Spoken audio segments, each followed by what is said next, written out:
that we already have is when I came across Raheem Saab's story. And since then, it has been my privilege to sort of get to know his family and the people that he's worked with. And we've sort of weaved that story, trying to understand his philosophies of life and the sport. What will you suggest? Like, what are the challenges at a grassroots level right now that football is not becoming a great sport for our nation? I mean, what are some of the challenges that you did observe at the grassroots level while doing the research for this movie, Maidan? And hello and welcome to our discussion with Rabia Jafar, who played a crucial role in the creation of the recent classic movie, Maidan. The film offers a glimpse into the life and contributions of Syed Abdul Rahim Saab, the head coach of Indian football team from year 1950 to 1963. Under his leadership, Indian football team experienced its golden era, winning gold medals at the Asian Games in 1951 Delhi and 1962 Jakarta, and reaching the semi-finals of 1956 Melbourne Summer Olympics, and many more achievements in his career. Rahim Saab's impact on Indian football is comparable to what Satyajit Ray achieved in Indian cinema. So, Rabia ji, thank you for making time for this discussion, and we are looking forward to an insightful discussion with you. It will be great if you can give a quick introduction about yourself. So, Siddharth, hi, good morning. So nice to be here on a fresh Monday morning discussing sports and football and my favorite, Rahim Saab. So basically, I have been a part of sports for the past decade. Started with an NGO in Delhi that was running a program for the governor's office and with the Delhi police. So basically, the job was to sort of get the underprivileged children focused on sports, taking them away from drugs and violence. And that's where my journey started with football. Right. And during the time, obviously, the question that everybody has, why is India lacking behind on the global front? Right. So when I started that journey, when I started sort of understanding how this has not happened so far with the population that we already have, is when I came across Raheem Saab's story. And since then, it has been my privilege to sort of get to know his family and the people that he's worked with. And we've sort of weaved that story, trying to understand his philosophies of life and the sport. And that's how I started with it. Besides that, I've worked for multiple ISL clubs. Right. And seen football from the grassroots to the top tier clubs as well. Right. And recently, I have my last project was with Maidan, where I was a researcher at the film, and we've sort of put that story together in terms of Rahim Saab as well as his players, and also so much about Hyderabad and what Hyderabad was and how it contributed largely to Indian football back in the day. Right. And I think there will be a follow-up question on this particular topic. What are some of the challenges that you did observe at the grassroots level while doing the research for this movie, Maidan? And maybe if you can put some light on that particular era and now, so we can get more insights on this. Sure. See, Siddharth, primarily the trouble to find out what was back then what was happening was through the families and through people that have played the sport. Right. So that I feel was relatively easier because everybody is so passionate in sharing their view. It was the challenge there was only age, because most of the people in the people that I was talking to or interviewing or sort of getting to understand have crossed the age of 80. Right. So to get them absolutely aware and active with their memory intact was different parts of the day. It was difficult. So sort of they would narrate an incident and then sort of phase out. And then so you have to kind of bring them back into the moment and then ask them again. So that was time consuming. And I've been with this project for 10 years, particularly researching on Rahim Saab's life and legacy.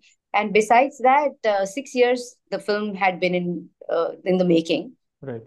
Unfortunately, due to COVID and many other reasons, it was not due to the research, but due to COVID and many other things, there were roadblocks. But that was one thing. Besides that, what was really shocking was that when I tried to go to places in Hyderabad, which were primarily the grounds and the stadiums that were very, very busy and active when Rahim Saab and his team played, or even later, even after him, those places were in ruins.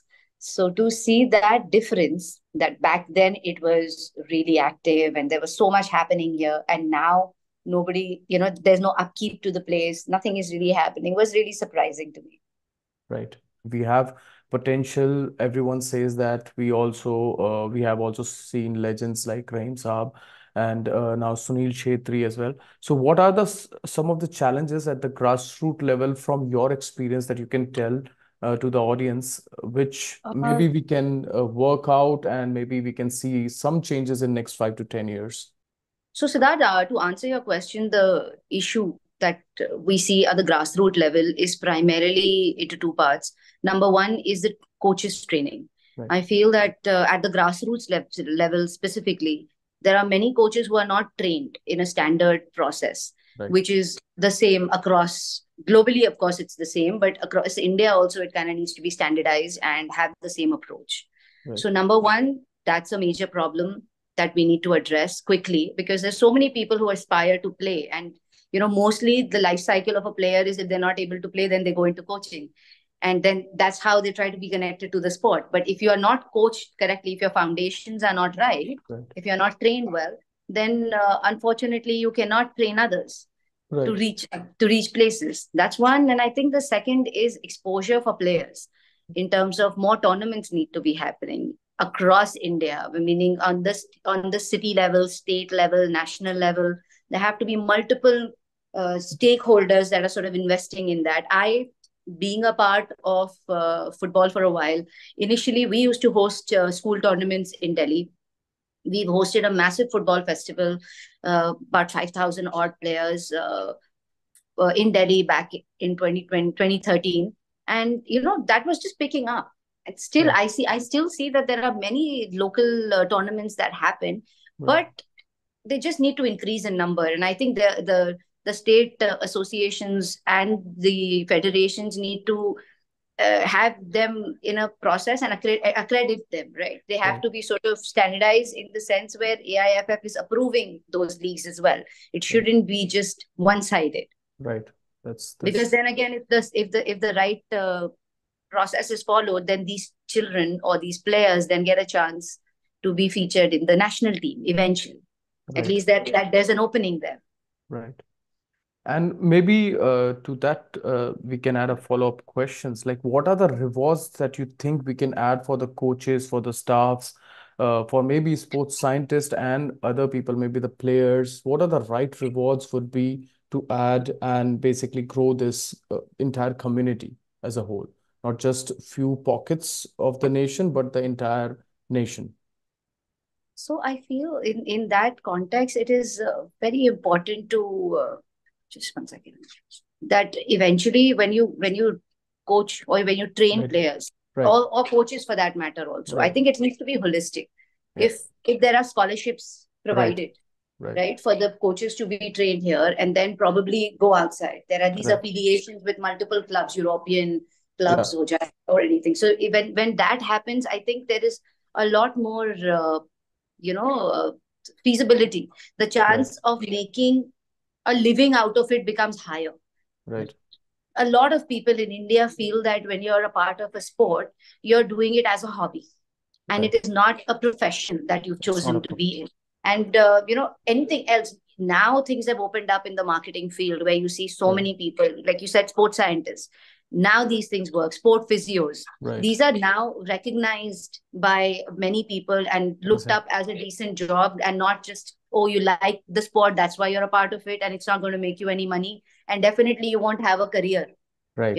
out of it. But now things are changing, and I think in the changing times, it's important for even for AIFF to sort of certify Right. all these coaches from grassroots. They do have programs. I myself am an AIFF grassroots coach, and starting from that, I feel that there is so much to do. You do Right. that, then there are the ABC levels. You Right. have to cross that, and once you cross that, is everybody, even when you apply for a school job, a coaching job in school, these things should matter, Right. and not just the passion for the sport. So when these two things come together, then I feel the chances of anybody looking at it as a livelihood increases.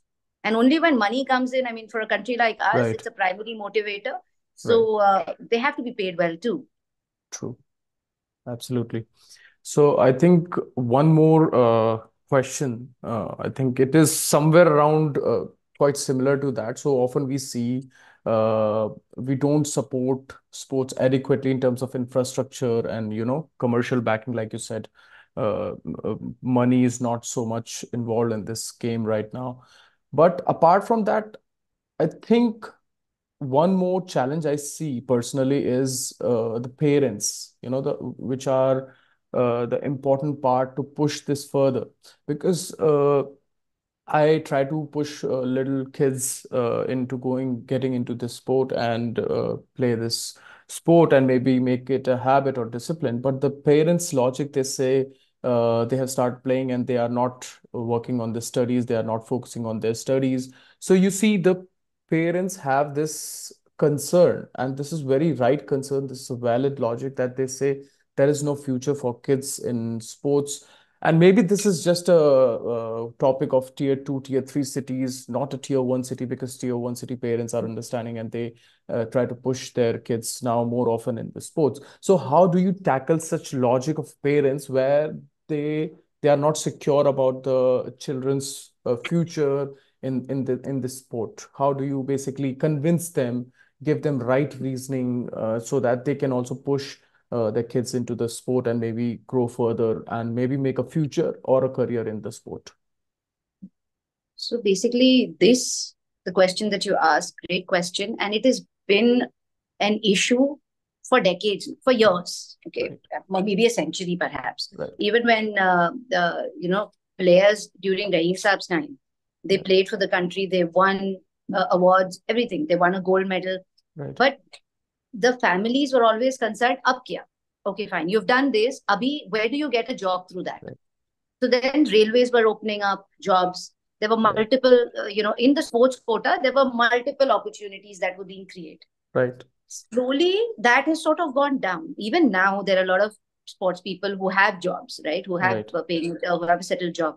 But that sort of is not looked upon well. Either you're a great player, and then if you're not, then you kind of come down to that level, and then stick to that job of yours. It's not going simultaneously. Right. So for that to happen, I feel one is that uh, when parents think about a particular sport, that disparity of whether it's going to do well or not. Whenever you see stars coming out of a sport, is when families and the general public starts believing that this is a great sport and this is where my child should be pushed forward. So, for example, in India, when you see Saina Nehwal, Sania Mirza, you see all of these people, then that focus on that sport comes in. And then you see multiple academies opening up. You see multiple parents sort of, subscribing to that particular sport and sending their children to it. And that becomes a tradition. That becomes a fashion at the time. And then same, cricket also similarly. If there are stars, then there are academies that run well. Right. Football particularly have had very few names attached to it. Until date, if you speak to any child, on the ground, who's your favorite player, the first name that will come out won't be an Indian's name for sure. And then it's, as a parent, it is my job to make sure that if my child, idolizes somebody who's not an Indian, doesn't matter. Of course, that's a sport and that reaches everybody, but they need to be told or understood or made to watch games of the Indian side as well. Only then will that aspiration start coming in.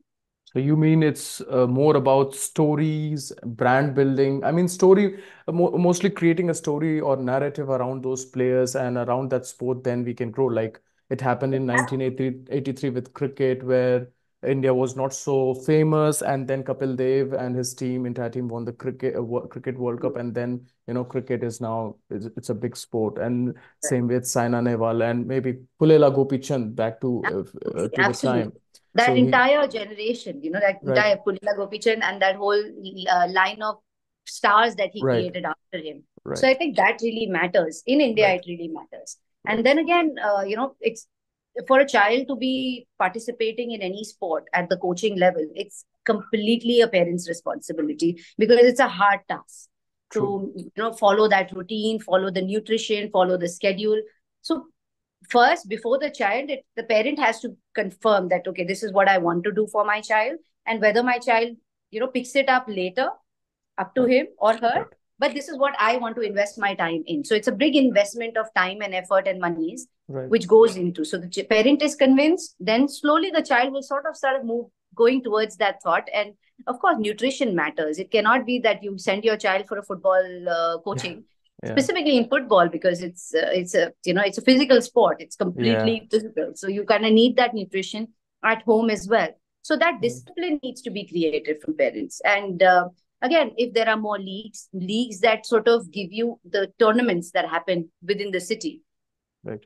Before I get into that, I feel that we don't have a very sporting culture, Yeah. so to speak, in India. That culture lacks. So agar koi match hota bhi hai na kahin pe, so it's not that you see people Yeah. very excited about it and lining up ke nahi, we are going to take our families and go, which Yeah. is not the case in Europe. It is very, Europe. very, very different. Yeah. And America Yeah. is again, the West Yeah. functions very differently with sports. And Right. as a community, how they nurture the sport within the capabilities that they have. In Right. India, we don't have that. So that is a complete, sort of creating that shift where Right. people start going out, watching matches, supporting your local clubs, your local tournaments. And from there on, the local tournaments need to be affiliated with AIFF, so that channel opens up that if there Right. is a player who's good, there is a scope of that player going and trying out for maybe a Yeah. club, maybe your, junior teams. And Right. then again, that step, the step Yeah. has to be clear that, okay, this is going to happen and that going to happen, and then we lead to a particular goal. Right now it is, okay, I want my child to be away from screens, hence I am putting him in a particular sport so that he doesn't spend so much time idle at home. That's the thought process. It's not the thought process where this is my stepping stone, this is my first step, from here I get to the other Right. one, and then climb the ladder and reach where I need to reach. I think That's the that's very interesting because even I have also observed this in Europe and the US. You are quite right about the sporting culture. Whenever there's a local tournament happening, the parents are taking off and they are coming with their kids. And even if their kids are not involved in the sport, usually they are coming and watching the game. They are supporting the team. So that really matters, and that also matters to the individual players and the local teams because money is fine, everything else is fine. If there is no proper backing, proper motivation of your local community, then how will the sports grow? So I think that's a very legitimate point. We as a nation should definitely work on creating this culture, maybe local atmosphere. We can create such local communities. But I think one major thing, what I believe is we have to start from the villages and tier two, tier three cities. Because in big cities, people will still see the scope of it and people will still support it. But here in, rural areas, it's not so much of a culture. And maybe you can put some light like how in smaller cities and villages, maybe we can do some programs which will be helping these people and moreover creating a sports culture in these areas. again, taking inspiration from the 50s, 60s, and how football was back then. Right. It was a very strong form of entertainment Right. back then, right? Because there was nothing else. So what would people do? They would gather around, and then because there were so many stars being created Right. within that space, and they Space. would go to watch it. They would invest their time into coming and watching a local tournament. Right. And that was that was how the communities would function. Right. The communities would sort of come together. And when I say communities, I don't mean a particular religion or a particular sect. I mean a particular location or an area. Right. That would just come around and watch the match and support their players and support their team for that matter. And that's how the systems work. Again, very strong sense of community still lies in the tier two, tier three rural, as much, not as much as in the city urban life. Because Right. again, people are busy, they're going in and out of their homes for work. But the community culture still lies there. So if there is an opportunity, and again, the exposure, one Right. needs money and effort to put in to host something like that. And Right. I feel that if the urban community, urban academies take Right. that interest into the rural Rural. areas, Yeah. and if that is branched out correctly, because there are Yeah. so many coaches that come from there. It's not that Right. all these coaches that we are talking about at the grassroots levels are Right. born and raised in cities. Right. Most of them come from rural areas, and Rural most area. of them have a very strong connection with the place they've been born in or they come from. So I feel that there are people who are sort of doing this. I see some academies in within Hyderabad as well, who take the effort of picking up children Hmm. from the rurals, bringing them to the city for the exposure of football, and them helping them out with a scholarship, so that there's a holistic development of a Right. child, and not just football or not just one Right. aspect of it in sports. So there are people that are doing it. It's just that it needs to propel to an extent where there are many people doing it, Right. It should be and maybe centralized process for centralized. everyone.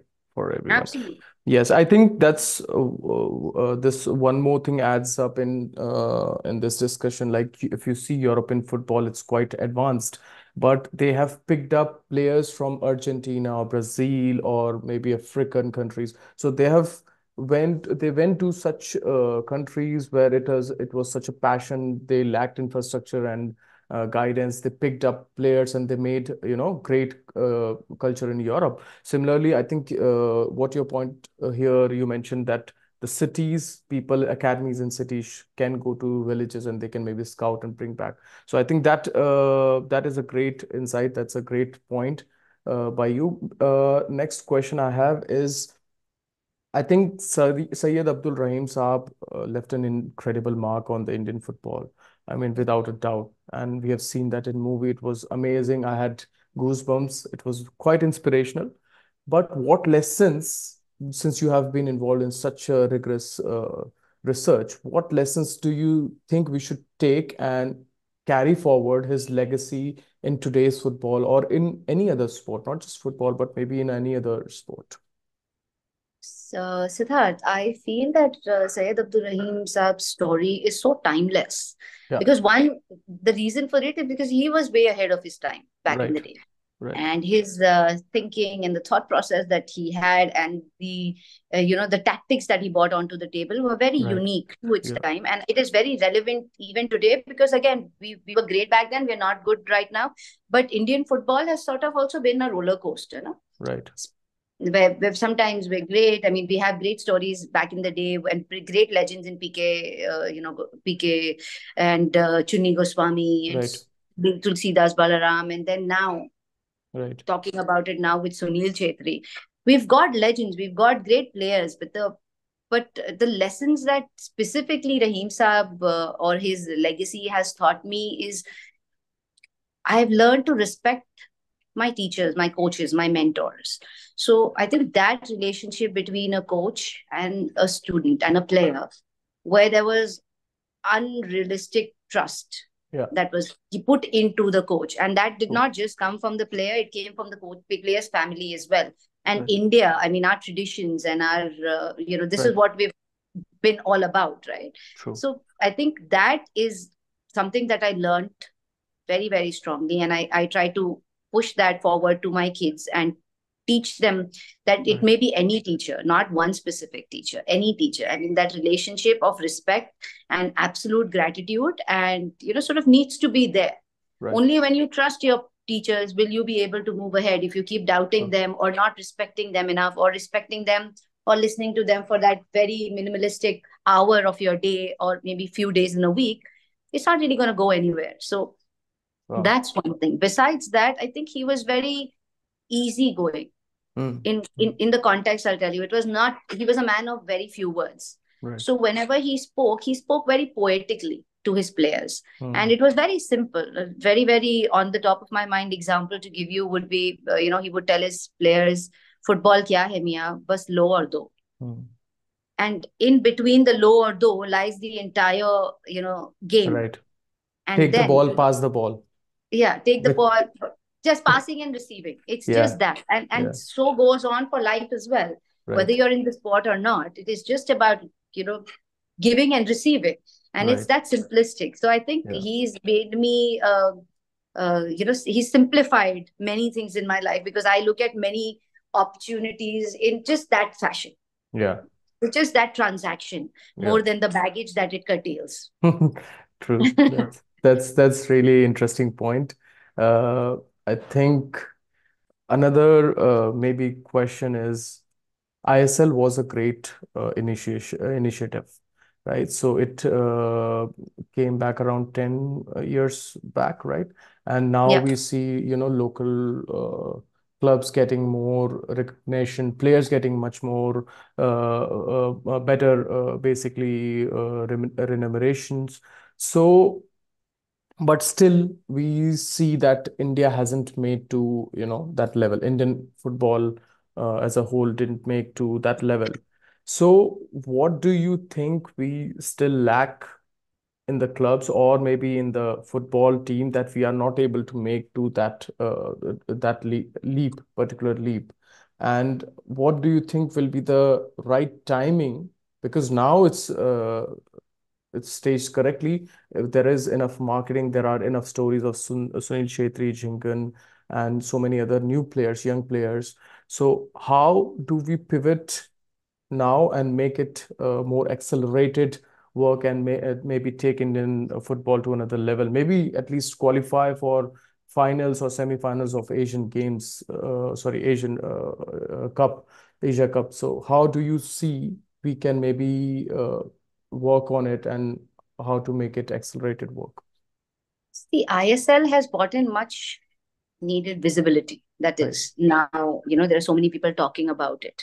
And the football is now perceived in a different way than it right, used to be before ISL came in. And it's also sort of brought in that professionalism in right. Indian football, so to speak. So that has been a boon, of course. Absolutely something that we needed. And I feel that Reliance is also putting in a lot of effort in youth Hmm. development with Hmm. multiple teams and multiple clubs. But again, I think with that sort of investment coming in, the strategic planning has to be in place. Number two, the exposure of local tournaments, and which Hmm. are then approved and affiliated by the federation, Hmm. will create that structure where then again talent will start revolving in the industry. Otherwise, now the talent is there, but they don't have a Process. Yeah, they don't have a clear path. path Yeah, process to where they need to go. So right, that goal is understood, but it's not defined. So when right. it is not defined is where the challenge comes in. And even after that whole, you know, the acad there have to be a clear path to club Right, academies right. to begin with, and then move from there to the ISL. So once that happens, and enough exposure is given to players, is when I think ISL will pick up that way. But it's a Hmm. long way. I mean, they've already it's almost going to be 10 years, Right. and so many clubs have come in, academies are running, but you've still not seen an outstanding Right. talent that has come Right. out of here. And the focus, of course, has been more on the international players, which is not a bad thing, of course. It is great because you need that kind of a push. But you Right. see, Siddharth, I mean, the sad part is even when ISL started, it Right. needed the star power. Right. It needed the owners to be, Right. larger than Right. life to promote the sport. It was not Right. the sport, it was not the players. That was the highlight of when it started. And even back then, I mean, I used to, work for a top tier club. And even when we speak to sponsors, the sponsors were still interested in getting a photograph with the celebrity and Hmm. not really coming and wanting tickets to attend a match. Hmm. So there has been that, but and slowly it's kind of moving away from it, but it is still Hmm. very slow. I think we Yeah. still have a long way to go to fill the stadiums. Right now, the football cities, the football hubs like Kolkata, Goa, Hmm. the Kerala, they still Hmm. see a packed stadium. But when it Right. comes to different cities, it's still difficult for the Yeah. clubs to kind of fill stadiums and fill the ground. With Right. all that advertising that goes in, with all the marketing that is going in, it's still difficult. So Right. again, with ISLs obviously trying to put in their might into kind of creating a league, but people need to support it. If Right. people don't support it, Yeah. whatever money you put in, whoever player you bring in from anywhere, it's not really going to help. Right. Yeah, I think that's quite critical for locals to support. And you're quite right that there are pockets where football is very developed. People are supporting throughout, but then mostly in other parts it's still slow. And the recent example of Odisha investing so much of money and infrastructure in sports really sets a story. Like maybe if three or four more states combine and focus on sports development, the infrastructure, and maybe bringing local communities, then maybe next 5 years could be seen as I think, great time for Indian football, or maybe at least a starting point for the football. All right, I think moving on to another question that I have. In a recent interview, you mentioned about Arun Ghosh during the movie where he scored a goal and he was quite calm. I mean, seeing that on the screen, and he was quite calm and serene about it. And you mentioned very important point that in your interview that we hold on to our success too much. And Yeah. that's so true. That's so true because even if not just the players, but if you see the fans, they make the players glory hunters, it and success is not permanent, right? So it is very temporary. So like Roger Federer says, who's the legend of the tennis game, he says he has won 80% of the 1500 games matches, single matches, Yeah. and every match he has just won 50%, 54% of the individual points. And he says you have to move on after every point. You can't stay in that point. You can't think too much about that point. So my question to you is not just for players, but for other people as well. Like, how do you tell them to move on from that winning or losing point, or how do you tell them to move on after every defeat? Because that's very important. We can't always hold on to our success. Absolutely. See, holding to defeat, that's of course harder than Yeah, sometimes gloating in the glory, right. because glory will always make you feel happy. But Yeah, what really hurts is when you again hold on to it too much right, and make it your identity and let others identify you with that glory. And the right, day that stops is when it bothers you that, oh my God, now people don't recognize me for what I've done. And right, now I have to sort of reinvent myself and do something else. right, But if we don't do that, if we do not hold on to it so strongly, again, whether it's glory, whether it's defeat, then the next morning gives an equal opportunity hmm, to succeed or to fail. And then the next morning becomes a learning experience again, to hmm, succeed or to fail. And then, again, the whole life, when you look back at it, or if you look back at a decade, if one has started a day with that positivity, that whichever way my day goes, whether I'm successful in achieving certain things, whether I'm not successful at achieving something, but today I'm going to put in my best. right. Because sometimes with defeat we feel that, oh, it's useless and we're not going to do it, Yeah, we're not going to achieve anything. So the thoughts of sort of dropping that entire thing altogether comes in too much, and we right, start negating our strengths and saying that, oh, it's not going to happen, and try to get into that whole mode of not working towards it as much as we'd want to. And similarly, when we succeed, we feel that we don't have to try more harder, or try harder to achieve something more. And then again, you're taking a step back from taking a step ahead. right.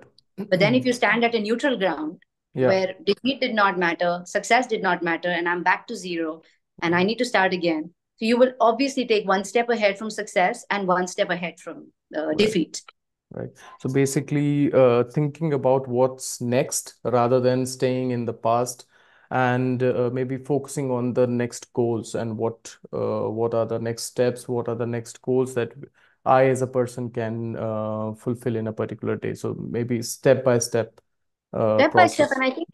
And I think it's all about one day at a time. Right. Both ways. Success also works like that, defeat also works like that. One day at a time. Let's get through the day today, and then tomorrow will have a path on its own of Right. which way I need to kind of go. So for me, it is, again, Rahim Saab has taught me Right. with his learnings that it's that simple.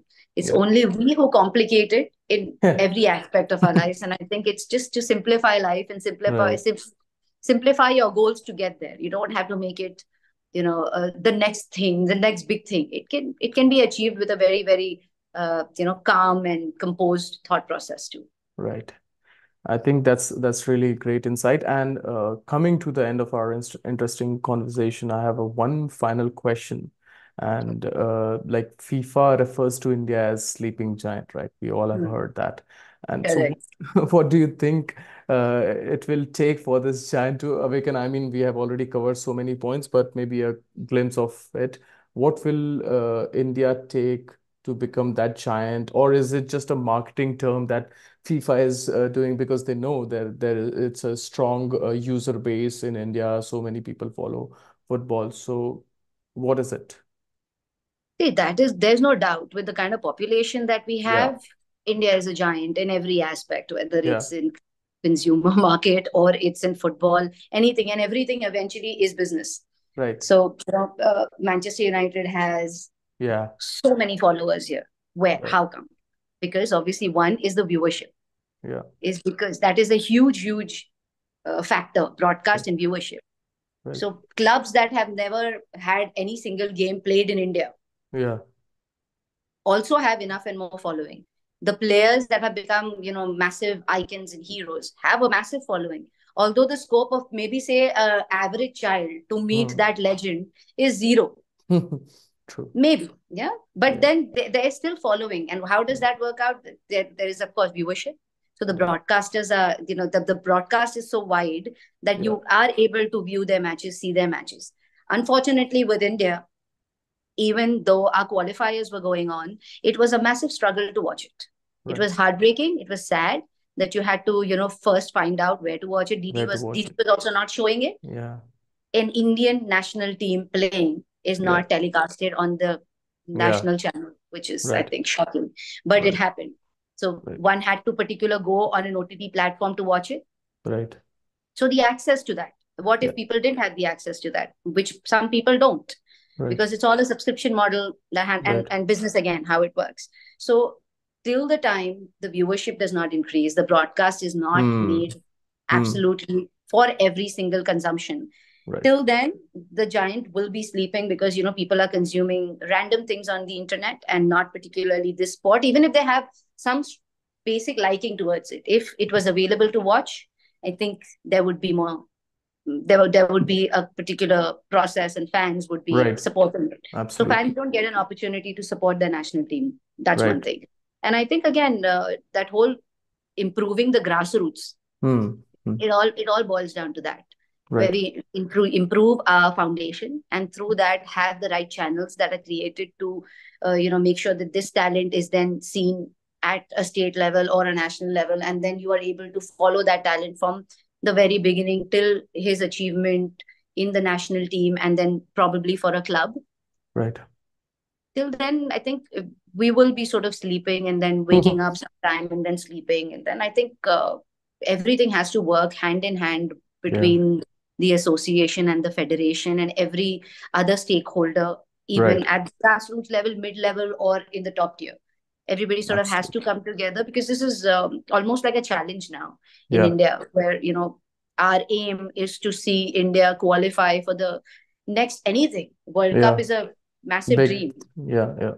And why not, India could be that underdog which sort of India was in the World Cup, where we sort of Right. losing, and then that Yeah. massive crazy victory comes in and everybody is unified, everybody is on the roads Right. celebrating together. And I think that's the power of sports, Sports. True.